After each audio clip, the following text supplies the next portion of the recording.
Bonjour à tous et bienvenue dans ce nouvel épisode du Café Business dans lequel, comme vous le voyez, j'ai deux super invités qui ne sont autres que Christelle et Adeline qui font partie de la team Référente SEO.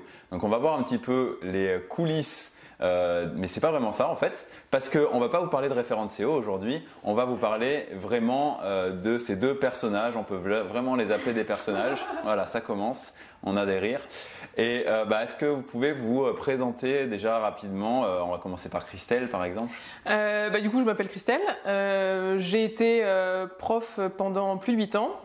Après, j'ai commencé à me reconvertir déjà en rédaction web, mais je sentais que c'était pas suffisant pour moi, donc j'ai fait la formation de Mathieu, rédacteur plus. Je suis partie de la première promo et suite à ça, j'ai découvert vraiment le référencement naturel, tout ce qui est stratégie, et en particulier tout ce qui est stratégie éditoriale. Et ensuite, Mathieu m'a proposé de devenir une de ses deux collaboratrices et de travailler avec lui sur justement la marque Référente SEO.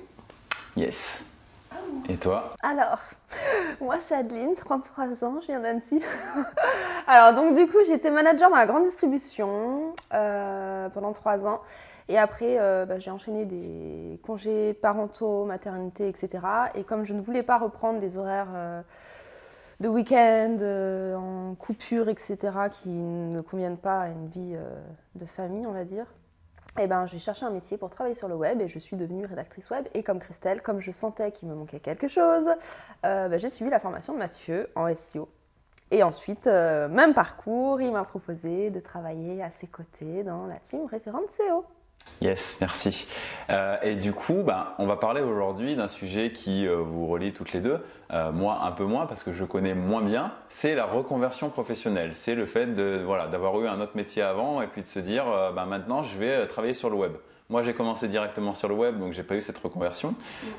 Mais du coup, comment ça vous est venu? Toi tu en as parlé un petit peu, Adeline, c'était vraiment avec le côté familial finalement, de plus avoir les contraintes liées au temps nécessaire, au planning de ton ancien boulot, c'est ça qui a été le déclic? Totalement les horaires. C'était pas forcément le côté salariat ou que je voulais mon indépendance ou quoi, c'était vraiment le côté horaire. Parce qu'en grande distribution, tu commences à 5h, tu finis à 9h, tu reprends à 18h, tu vas finir à 21h. Enfin, c'était vraiment des horaires très compliqués. Puis tu travailles le samedi, le dimanche. Donc avec des enfants en bas âge, c'est pas du tout ce qui me convenait. Donc c'est pour ça que j'ai cherché un métier qui puisse convenir, pas forcément, tu vois, dans le côté entrepreneuriat, mais au final, c'est ce qui s'est ouvert à moi. Donc moi, c'était vraiment travailler à la maison pour pouvoir gérer ma vie familiale et ma vie professionnelle. C'était ça mon objectif numéro 1. Ouais, d'accord. Voilà. Et toi, Christelle? Du coup, moi, c'est autre chose, effectivement, parce que j'ai pas d'enfant, et moi, c'est suite à un burn-out. En tant que prof, je suis quelqu'un d'assez intense et en tout ou rien, et du coup j'ai adoré être prof, ça se passait très bien, mais voilà, c'est une institution qui est pas évidente, parce qu'elle tient pas compte du tout ni de l'humain, ni pour ses personnels, ni pour les élèves, et du coup j'étais un petit peu au bout de mes limites, jusqu'au burn-out, et je me suis dit, tant que j'ai encore de l'énergie pour bien faire mon boulot de prof et pour me lancer, me construire une porte de sortie en fait, pour pas attendre d'être vraiment au bout et puis de devoir être couché pendant 6 mois comme ça arrive vraiment à certains qui vont encore plus loin dans les chutes de burn-out. Donc du coup, j'ai commencé à me former quand j'étais encore à temps plein.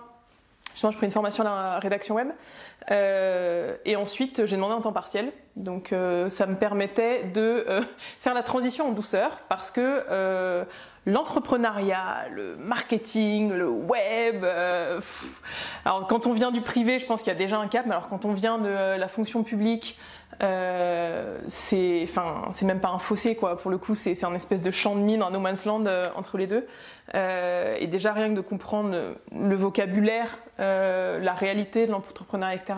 Il a bien fallu 6 mois, je pense, genre de septembre à janvier à peu près, du temps partiel pour vraiment, c'est quoi l'entrepreneuriat, qu'est-ce que ça implique, le côté administratif aussi, le côté construire ses tarifs, ses offres, recruter. Et du coup, moi, la motivation principale, c'était de pouvoir me respecter et de respecter mes rythmes. Donc, du coup, effectivement, l'entrepreneuriat, c'est pas un métier. c'est un statut par lequel on peut exercer plusieurs métiers. Donc il y a eu la découverte vraiment de ces deux trucs-là, à la fois du métier, à la fois du statut et des modalités justement de comment je peux essayer de respecter mes rythmes, tout en ayant une activité qui me permette d'en vivre en fait. Et justement, ça a été quoi le process de pensée de je suis plus bien dans mon métier, même s'il y a des choses que j'aime dans mon métier, à je vais trouver un autre métier. Et du coup, j'imagine, il y a un moment où on se dit qu'est-ce que je pourrais bien faire d'autre? Ouais, alors. Et on retrouve beaucoup ces questionnements sur les groupes de profs justement qui veulent se reconvertir. C'est bah ouais, mais moi j'ai rien fait d'autre à part prof. Je suis passée de collégien, lycéen, étudiant, prof, enfin tout le temps la tête dans le système. Et le système fait aussi en sorte de nous faire comprendre qu'on sait rien faire. Alors qu'on sait faire énormément de choses quand on est prof, mais aussi quel que soit le métier ou les activités qu'on a eues avant, en fait, on développe plein de micro-compétences, micro-qualités qu'on peut transposer à d'autres domaines. Je sais pas, en tant que prof, rien que prise de parole en public, organisation, pédagogie, on le retrouve dans le suivi des formations, compréhension des difficultés des élèves, et pareil, ça on le retrouve dans, c'est hyper précieux pour jeter un regard sur les formations en ligne. Tout ce qui va être gestion de projet, pour le coup des projets, que ce soit organiser une sortie, faire venir un intervenant, etc. C'est énormément d'organisation. Donc voilà, pour le coup, on développe quand même beaucoup de choses, et il ne faut pas oublier qu'on a aussi des qualités personnelles et des compétences personnelles qu'on apporte dans nos métiers et sur lesquelles on est en général les moins bons pour voir là-dessus. Et c'est bien d'aller chercher un peu de feedback là-dessus et d'aller demander... Ouais, ça le fait rire parce qu'on l'a fait récemment. Je leur ai demandé récemment, donc à tout moment du parcours entrepreneurial, c'est important d'aller demander des retours aussi sur comment les autres voient mon travail, que ce soit les qualités, les choses à améliorer, etc. Parce qu'on n'est pas du tout les meilleurs juges là-dessus. Et si on s'écoute, on pense juste qu'on ne sait rien faire de plus et que c'est flippant de changer. Et si on écoute trop ses proches aussi, il faut savoir à qui demander parce que c'est clair. Il va y avoir un sens où justement t'es le plus merveilleux, t'es machin, mais t'es bon dans tout, machin. Ou alors à l'inverse, mais toi t'es bonne à rien, ou je sais pas. Ouais, ou les gens qui projettent leur peur en disant non, te lance pas, surtout te lance pas, mais attends, tu vas quitter ton CDI, tu vas quitter. Il y a deux choses, il y a l'entrepreneuriat et le web. C'est encore plus un univers à part. Dans quoi tu t'embarques, quoi. C'est pas un vrai métier, des choses comme ça peut-être. Vous avez eu des... Ouais. Non, mais encore à l'heure actuelle, personne ne comprend ce qu'on fait en fait. Toi, on sait pas trop ce que tu fais, tu tapes sur ton ordi. T'es informaticienne? Non, pas du tout. Ça n'a rien à voir. Non plus. Non, mais c'est très compliqué parce que c'est des métiers, tous les métiers numériques. C'est très peu connu.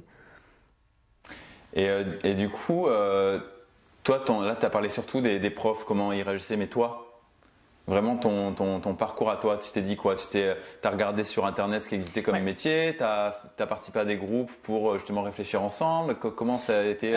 Non, moi je suis assez dans une démarche où j'essaie de me débrouiller toute seule au maximum. Ouais. Du coup, avec les avantages et les inconvénients qu'on connaît. Mais du coup, je me suis posé la question de ok, là, je veux me construire une porte de sortie, je veux tranquillement pouvoir faire la transition sans lâcher mon boulot de prof tout de suite. Donc du coup, j'ai fait la liste de ce que je savais faire. Okay. Et c'est là où justement c'est important d'essayer d'être objectif, lister tout en fait. Et de se rendre compte que tout ce qu'on fait tous les jours, professionnellement ou pas, mais même professionnellement, c'est pas anodin. Et d'autres ne seraient pas capables de le faire, ou pas capables de le faire aussi bien, ou avec aussi peu de ressources, ou en étant aussi à l'aise, etc. Donc j'ai noté ce que je savais faire, ce que j'avais envie de faire, ce qui a évolué aussi, parce qu'entre ce que j'avais envie de faire, par exemple, écrire, je le fais assez facilement, etc. Et en fait, au final, une fois que je rédigeais, etc., je me rendais compte qu'en fait, non, c'est pas vraiment écrire qui me plaisait, parce que écrire et ensuite qu'un client publie sur son blog des articles, mais moi je savais que ça n'avait aucun sens en termes de référencement naturel, que les mots-clés qui visaient, c'était pas pertinent, qu'il n'y avait pas de vraie stratégie derrière, moi ça m'allait pas. Et du coup, je me suis dit, après avoir essayé cette piste-là, je me dis non, mais il me faut plus de sens, il me faut plus de stratégie, il faut vraiment que je puisse accompagner sur tout ça. Donc c'est par étapes et il ne faut pas hésiter à. Une fois qu'on a fait sa liste de je sais faire, je veux faire. Et après, chercher, qu'est-ce qu'il y a, travailler sur le web, je pense qu'on va s'y retrouver. Comment travailler sur le web, le métier du web, je sais même plus ce que j'ai tapé, mais vraiment toutes les requêtes autour de ça, quoi. Mais après, tu dis, voilà, après tu t'es spécialisé, on va dire, sur le côté un peu plus SEO, mais dans un premier temps, tu n'avais pas du tout ça en tête. Je ne savais même pas ce que c'était, le SEO. Ouais. Donc, ça veut dire aussi que dans ce que tu veux faire, dans ce que tu aimes faire, c'est une liste qui peut évoluer et qu'il ne faut pas attendre que ce soit parfait pour se lancer. Et finalement, il faut se lancer avec ce que tu as et puis au fur et à mesure, après, ça évolue, tu découvres de nouvelles choses et tu vas affiner en fonction de ce qui te plaît ou ce qui te plaît moins. Ouais, et faut pas s'acharner dans un truc si vraiment on s'y sent mal. En fait, il y a des fois où, voilà, pour le coup, non, là je me sens plus à l'aise dans cette tâche-là et c'est pas lâche ou c'est pas fuir ou quoi que ce soit. Ouais, alors effectivement, faut pas papillonner partout. Enfin, faut être vigilant quand même à se dire ok, j'ai un objectif, j'essaie de l'atteindre et j'analyse après. Mais du coup, faut pas s'acharner à se dire bah non, reconversion, j'ai dit rédaction web, tous mes collègues me regardent en mode est-ce qu'elle va réussir ou pas. En fait non, si c'est pas. Enfin, l'objectif c'était de pouvoir vivre à mon rythme et d'avoir une qualité de vie, pas de faire de la rédaction web. Après, c'est le moyen qu'on utilise quoi. Très bien. Et toi, Adeline, du coup, c'était quoi ton process personnel une fois que tu t'es dit bon bah je veux avoir plus de temps pour ma famille, voilà, gérer mon temps comme je l'entends. Comment je fais? Bah, ça a été ça. Moi, j'ai tapé sur Google travailler à la maison. J'ai pas tapé travailler sur le web. Ah oui, à la maison. Oui, moi, c'était vraiment travailler à la maison pour pouvoir gérer tout ce qui m'entoure, quoi. Et puis c'est comme ça que je suis tombée de par hasard sur la rédaction web. Je ne connaissais absolument pas. Je savais même pas à l'époque que c'était des gens lambda, que n'importe qui pouvait écrire des articles de blog. Enfin, pour moi, c'était le gars qui tient le site internet, c'est lui qui écrit ses articles. Enfin, c'était vraiment un monde, mais totalement inconnu. Et je te dis ça, c'était il y a 3-4 ans en arrière. Là, c'est récent. Donc j'ai commencé là-dessus. Je suis tombée sur des articles, vidéos, etc. sur ce métier-là. Et du coup, en fait, je me suis dit, mais c'est à la portée de tout le monde. Enfin, de tout le monde. Un temps soit peu qu'on puisse et qu'on sache écrire sans trop de fautes, etc. Tu vois. Mais en fin de compte, on n'a pas besoin de diplôme particulier. Tout le monde peut le faire, quoi. Donc je me dis, mais c'est ça. Et moi, j'adore écrire pour le coup. J'ai toujours aimé ça. Donc, je me suis lancée là-dedans. Okay. Mais alors après, c'est comme Christelle. Ça a été un moyen d'atteindre mon objectif, de choisir mes horaires, mon rythme de vie.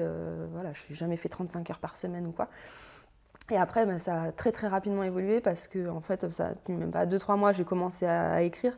Finalement, je me suis dit, mais je ne vais pas écrire toutes mes journées, faire que ça m'intéresse pas, quoi. En mode exécutif, quoi. Ouais, c'est ça. Mais déjà, c'était possible pour atteindre vos objectifs. Voilà, c'était la première pierre à l'édifice, on va dire. Et après, tu te poses des questions de qu'est-ce que je pourrais rajouter pour être encore plus épanoui dans mon travail. En fait, après, tu arrives dans l'univers du web où là, tu te dis, waouh, il y a un potentiel. Mais en fait, t'es venu, t'as toqué, t'as entrouvert avec la rédaction web là.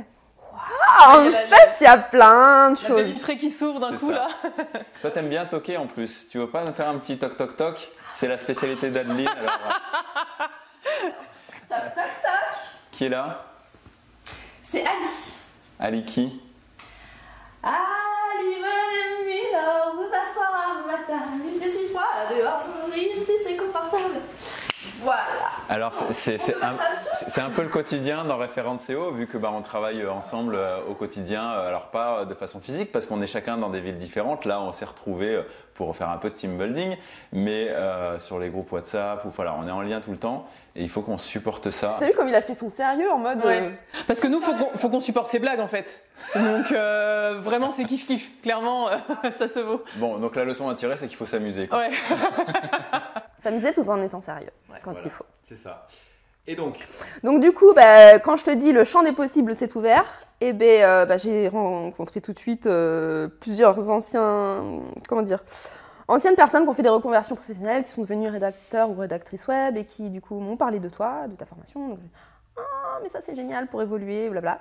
Donc voilà, après j'ai commencé j'ai commencé ta formation, SEO, etc. Et je me dis, il y a encore plein de choses parce que du coup il y a tout le côté stratégique. En fait, de l'acquisition de trafic sur un site web jusqu'à la vente, on a multiples possibilités. Après, si on veut faire du design, voilà, il y a plein de métiers qui s'ouvrent à nous. Donc SEO, et après j'ai fait aussi copywriting pour aller encore plus loin dans l'accompagnement de mes clients. Et puis pour varier, parce que moi j'aime pas toujours faire la même chose. Au quotidien, j'aime bien enrichir. En fait, j'aime bien toujours évoluer, enrichir, me nourrir de certaines choses, en délaisser d'autres. Voilà, faut que ça évolue. En fait, dans le monde du salariat, on est toujours un peu enfermé dans des cases, c'est difficile d'évoluer, ou alors tu évolues mais d'un poste à un autre. Alors que nous, on a cette chance de pouvoir modeler notre métier, modeler ce qu'on fait au quotidien. Et j'imagine que ça n'a pas été de tout repos, c'est-à-dire qu'il y a eu des choses qui ont été peut-être plus faciles, Easy. plus difficiles. Bon, alors maintenant on enlève la Allez, carapace. autre question. Allez, next. C'est quoi la principale difficulté, ou si vous voulez en donner plusieurs, je ne sais pas, que vous avez eu sur le chemin de, on va dire, votre objectif principal déjà, qui était celui de passer d'un monde qui ne vous convenait plus à vous créer celui dans lequel vous vouliez évoluer. Est-ce que vous avez quelque chose qui vous vient en tête? Moi, ce sera très différent de Christelle. Moi, ma principale difficulté, ça a été la fatigue et l'épuisement, parce que c'est par rapport aux enfants. J'ai eu 4 enfants en bas âge qui ont été très rapprochés, donc j'en avais 3 en même temps qui n'allaient pas à l'école. C'était compliqué pour travailler, donc quand tu as très envie de travailler, de faire quelque chose qui te passionne et que à la fois tu peux pas parce que tu as tes contraintes personnelles, bah, c'était ça qui était très difficile à gérer pendant quelques mois, on va dire, le temps de la mise en route de l'entreprise. Hein. Et après, bah, on a trouvé le train-train, ils ont un petit peu grandi, ils sont allés à l'école, etc. Donc c'était plus simple. Mais moi, c'était surtout niveau fatigue et organisation. Et comment tu as trouvé des solutions à ça, en fait, au fur et à mesure, du coup? J'ai tout laissé au papa. C'est facile, ça. Non, mais oui, je travaillais surtout pendant la sieste ou le soir quand ils étaient couchés, ou je travaillais... le week-end, lui, il allait les sortir pendant que moi, je me prenais une matinée. Enfin, voilà, on a essayé de s'arranger comme ça, mais c'était pas viable sur du long terme, et c'était pas viable en faisant 30 heures par semaine non plus, quoi, tu vois. C'était le début, donc c'est pour ça que j'ai pu m'organiser comme ça, mais ça aurait pas pu marcher bien longtemps non plus, quoi. Donc on dit, on fait des compromis chacun les uns les autres. Ouais. Bah, il faut, de toute façon, si tu étais bien obligé au bout d'un moment de faire les choses un peu différemment d'avant, si tu veux pouvoir évoluer.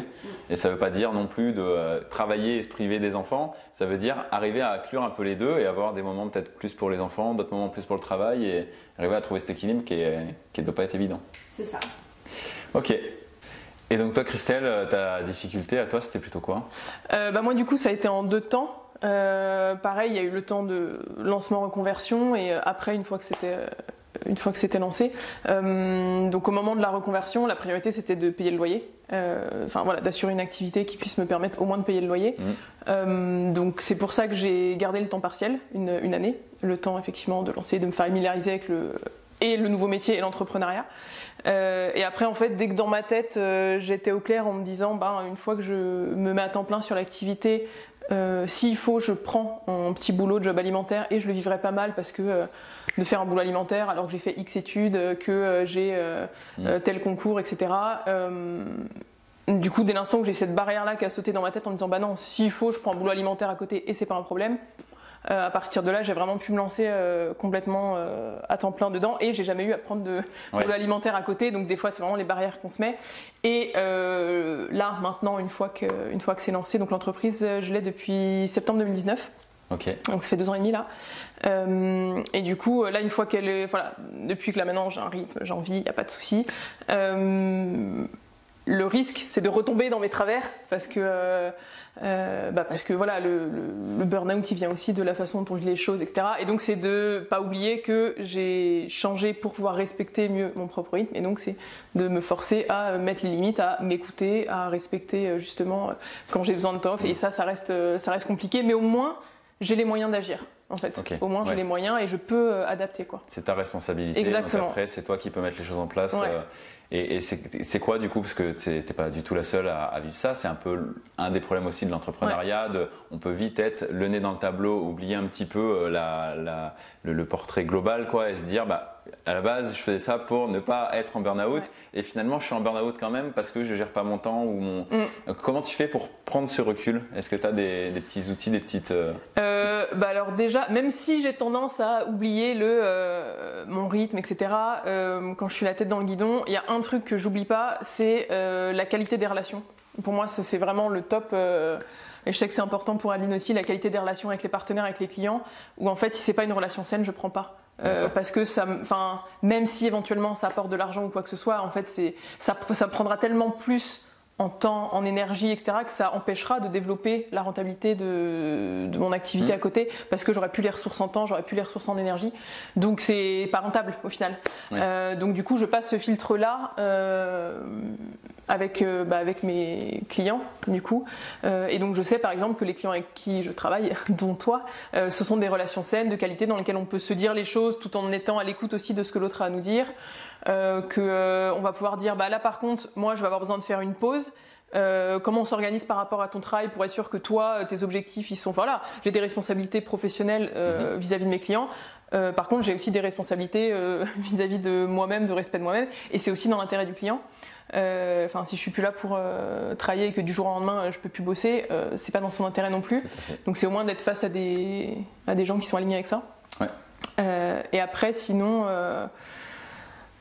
au quotidien, j'ai pas la formule magique pour le coup, mais c'est d'être attentive aux signaux du corps. Après, quand on a chuté, on voit un petit peu avant la chute, puis quand on a re-rechuté, on voit un petit peu avant. Donc le but, c'est d'essayer de rester attentif à ça. Ouais. Et les signaux, ils sont différents pour tout le monde, pour le coup. Même s'il y a fatigue, tout ça, mais ils sont un peu différents pour chacun. Et en plus, après, il y a qu'est-ce que je fais une fois que j'ai repéré ces signaux-là, qu'est-ce que je fais quoi.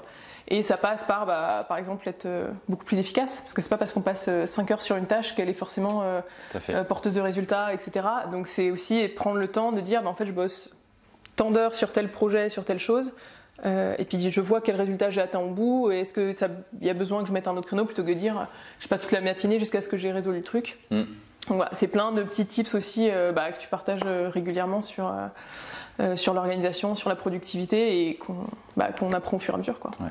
Ok, super, merci beaucoup. Il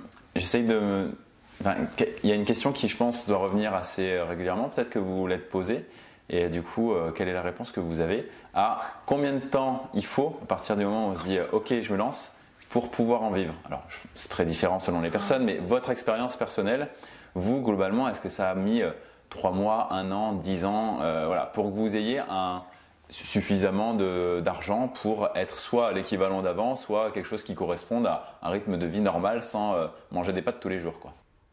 On va pas mentir, ça se fait pas du jour au lendemain non plus, sinon tout le monde ferait ça. Il faut quand même plusieurs mois. Je dirais quand même qu'il faut 6 mois pour avoir une base de clients, un minimum de réputation pour être recommandé du bouche à oreille.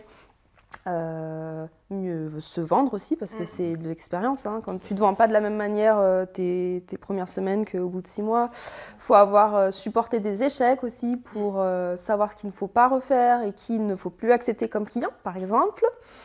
Donc voilà, je pense qu'il faut être confronté à beaucoup de situations pour en tirer des leçons et prendre les bonnes décisions pour avoir le chiffre d'affaires qui nous convient. On va dire qu'au bout de 6 mois, tu avais à peu près de quoi subvenir à tes besoins. Ouais. Mais parce que j'ai fait les bonnes rencontres au bon moment aussi. Parce que c'est pareil, sur le web, il ne faut pas rester tout seul. Et donc du coup, quand on a du réseau, que ce soit des collègues ou avec les clients, et donc, du coup, ça permet de booster le truc, on va dire. T'as fait, il y a un des épisodes du Café Business qui est sur ça, l'importance du réseau, et du coup tu le résumes bien, ça fait gagner vachement de temps, du coup. Ça ouvre plein de portes, et ça se fait pas tout seul, c'est le réseau finalement qui va nous apporter les opportunités, mais c'est parce que tu vas à leur rencontre, et que c'est toi qui initie le truc, et que ça donne des résultats. Ouais. Du coup, alors, je dirais comme Adeline, je pense que c'est faisable en 6 mois. Moi, je l'ai pas fait en 6 mois, je l'ai fait en gros en 1 an. Ouais.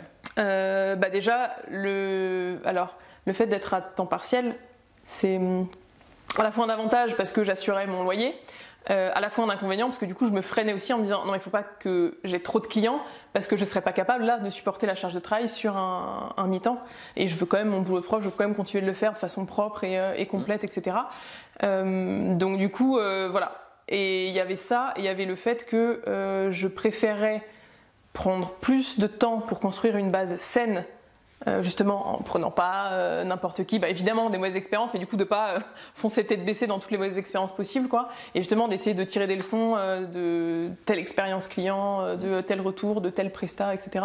Donc moi ça m'a pris 1 an effectivement, et ça me va très bien. Comme rythme, je suis très contente, mais je pense que c'est faisable en 6 mois effectivement, en mettant l'urgence, en étant efficace, en ciblant, en apprenant de ça. Oui, mais 1 an, ça reste quand même, c'est pas long non plus, faut bien remettre dans le contexte. Après, faut dire que ça se fait pas en 1 mois ou 2, quoi. Non, voilà.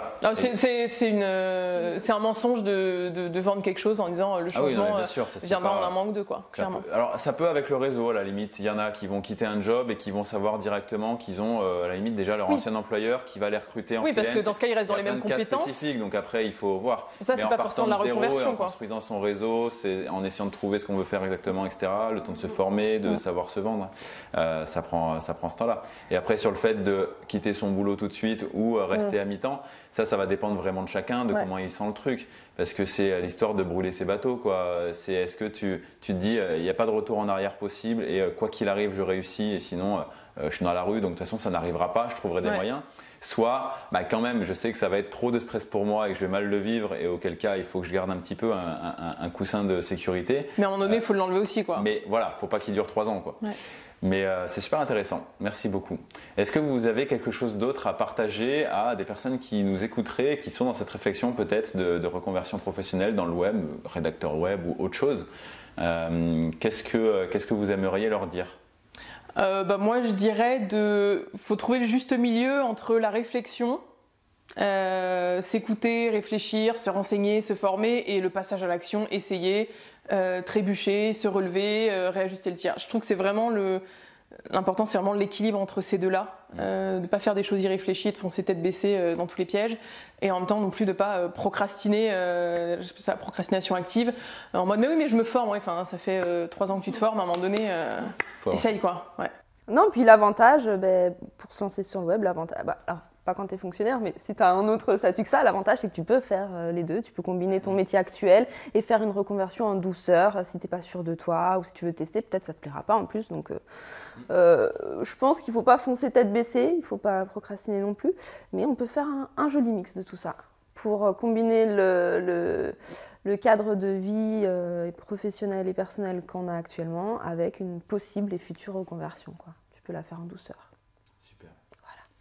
Écoutez, où est-ce qu'on peut vous retrouver, Christelle? Alors, je suis plutôt active sur LinkedIn.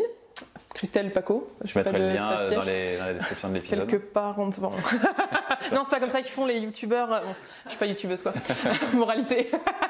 Et sinon, mon site internet, christellepaco.com. Enfin, vraiment, voilà, il n'y a pas de piège. Non, normalement, tapez Christelle Paco sur Google.